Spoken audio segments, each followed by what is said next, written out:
Okay, so I have this big, massive idea. I'm gonna get out. I'm gonna go do some fishing. It's 15 degrees. Who in the hell goes fishing at 15 degrees? Me. So I was gonna go build me a fire and all that stuff. Okay, I get to a spot that I absolutely love to come fish, and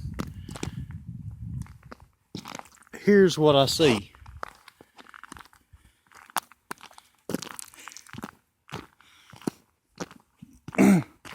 The lake is froze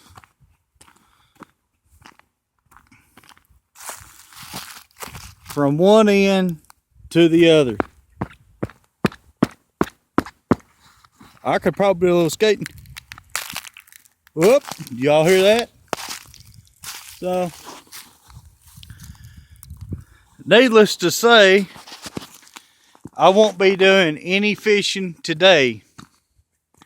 But I've got my gear on that I was going to wear to Jason's just to test everything out to see how warm I was going to be.